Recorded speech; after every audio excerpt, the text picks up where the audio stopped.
All right, thank you for joining me, Jansen. Now, you are a senior character artist here at Dovetail Games. I'd love to start off with you explaining what it is a character artist does.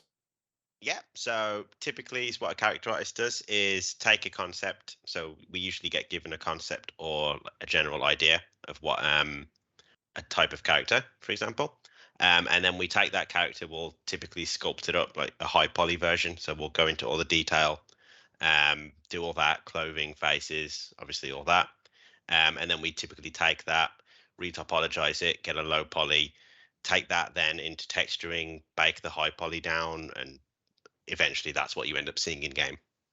Okay, so So it's a lot of technical yeah, so stuff as so well. as a non-character artist here, and imagining Yeah. that lots of people probably don't know what that means, you Yeah. when you say things like high poly, low poly, what do these things So mean?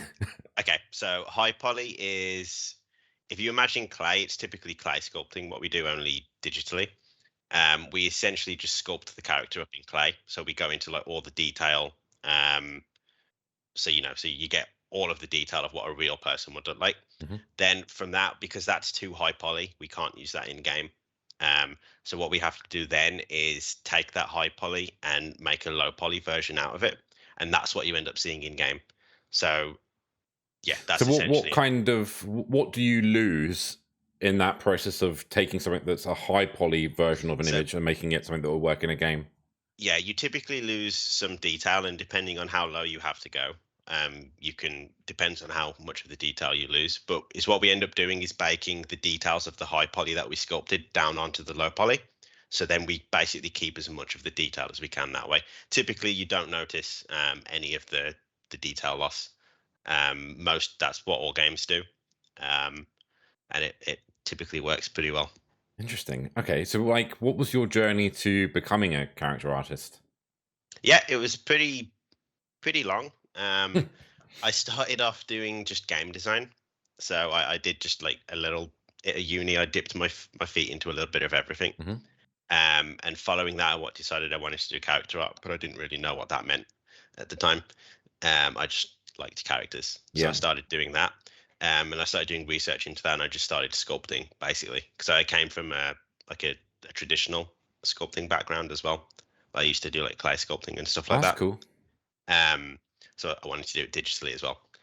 So I just started doing that, and then eventually I got work to do hair for CD Projekt Red on Cyberpunk.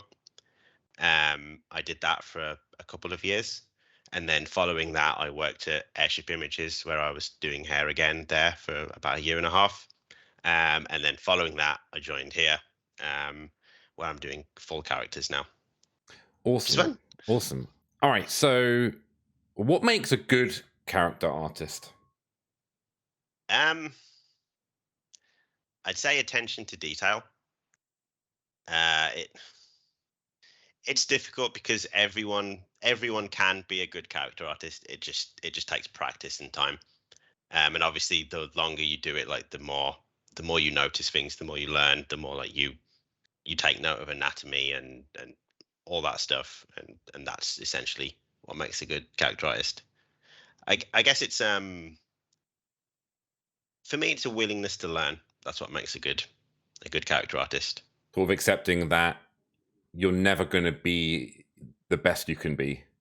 Yeah, Yeah, yeah, I yeah, understand that. and then just working to improve.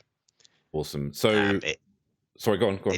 it's a never ending journey, Yeah, I guess. exactly, exactly. It's the same with music and I guess a lot Yeah, of creative exploits. yeah, If you sit and think to yourself, I think I've reached the top. I'll never be any better than this. Then you're kind of setting yourself up for failure there, right? yeah, exactly. There's always something to learn. There's always something to improve. So it's just having that willingness to do that. So yeah, what do you enjoy most about what you do? That's a good question. I would say it's the high poly phase, so the sculpting phase, because Is it the that's the creative first. bit? Yeah, that's the first stage, and I'd say that's the most creative stage because you get to experiment a lot. You get to go into all the detail, and you get to like spend a bunch of time on that. I'd say that's my favorite phase, but then I do like texturing as well. like making it all come to life. I'm gonna go high poly. I'm gonna go high poly. All right, I accept that answer. So this one might seem a bit weird to you, but it might not to other people. Like Yep. apart from the obvious, so a character artist does characters and an environment artist does environment. What's the actual Yeah. difference between those two things and maybe the kind of artistic style that goes into creating those two worlds? Okay. Interesting. I think obviously you want them both to work together well. So the environment artist typically obviously deals with all the environment, and then we make characters. But then when we put those characters into game, we obviously need to make sure that everything works with the environment that's already there. Um, Typically, I guess that if we want to get into like the technicals of it, the difference is, I guess, software that we use. Okay. So environment artists will be an engine a lot more, and then work with a bunch of different software like Houdini, for example. Um, and then obviously the modeling phase of that is similar to character art, only you're not making characters. It's that. So yeah, it's typically, I wouldn't say it's too different, but it's different enough, right? Just in terms of Yeah, well, it's the interesting because software. I was going to ask you that it must be kind of different because taking Bassmaster for example, environment artists that we're working with are creating real world locations in game, Yeah, and they need to yeah, look like authentically like they're the place. yeah, But then on the flip side, I was going to say, but actually, we have real life anglers in game that they have to be. I'm assuming they don't escape your touch, right? They need to be they're yeah, scanned and you get their details, but you need to make them yeah. in the game form, right? Yeah, so essentially what happens with stuff like that is you get a if they are scanned, they're not always scanned. If they are scanned, you get that as a sort of messy high poly, and then you have to clean that up, and then you sculpt more high poly on top of that, basically, and then you take that and make it low poly Is with it? the typical approach. Would you prefer? Is it easier to just draw someone than it is to take a scan and clean it? It's easier to have a scan to work from because you Okay. get more of the natural forms and stuff that way, and it just gives you a better base to work from in terms of that likeness. But you do always still need to go in on top and add more detail because the scan doesn't always pick up Yeah. everything it needs to. And then obviously when you're converting that to an actual workable file, you do tend to lose some detail sometimes. Interesting. All right. So speaking of Bassmaster Fishing 2022, what are you most proud of about the work that you've done on that game? Ooh, good question. I think I think there's two things. Okay. There's the there's the hairs, and then there Like is, hairstyles, you mean? yeah, like hairstyles and beards and stuff like that. Yeah. And then there's the animation blend shapes. So when we in some of the poses that we get deformations that aren't natural. So with stuff like that, we're having to use blend shapes and like sculpt up those poses to try and fix them. So is that like a character's arm bending and Yeah. they don't have a like a joint per se?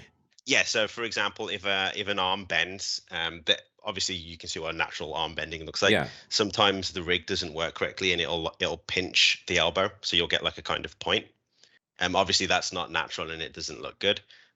So what we've started to do is go in and start create blend shapes for stuff like that to try and obviously just give it more of a natural deformation, so you keep the shape of the elbow Okay, and when you bend for it. people like me who don't know terminology like blend shape, can you Yeah. explain what a blend shape is? What is that doing? Yeah. So what a blend shape is we have the low poly version of the mesh that we made. Hmm. So we have the low poly version of the character. When we attach a rig to that, that's how we move the character around. When we move like the elbow, for example, the low poly geometry, so the triangles that we have in this area might not deform correctly, so they might pinch in and it might just look weird. So when we create a blend shape of that, we're taking that mesh and then we're just moving those vertices around to try and fix the shape. And then we hook that new mesh up to the old one and create a blend shape that we can activate when we need to. Interesting. Okay. Yeah, Well, a lot of as technicals. yeah, I mean, yeah. So as you and I both bearded human beings. Yeah. I know that I'm personally very excited about the fact that beards will be in Bassmaster very soon. Talk us through the process of getting beards working and in the game. Yeah. So we create the beards as hair is normally created in games. Um, and then is what we have to do is we take those and we have to obviously hook those up into the engine. One interesting thing that we have with our game is because we have a character customizer and we have a bunch of different heads that can be selected. We need to make sure that all those beards obviously work on each head.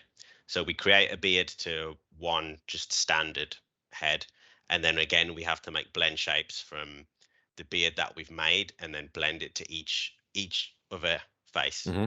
each other head, so that it fits correctly on each head. So no matter what head the players pick, the beards work on each one. So that's typically what it takes to get a beard Into a working. game. So what Yeah. were there any challenges along the way in terms of like, from at any point during the process with beards?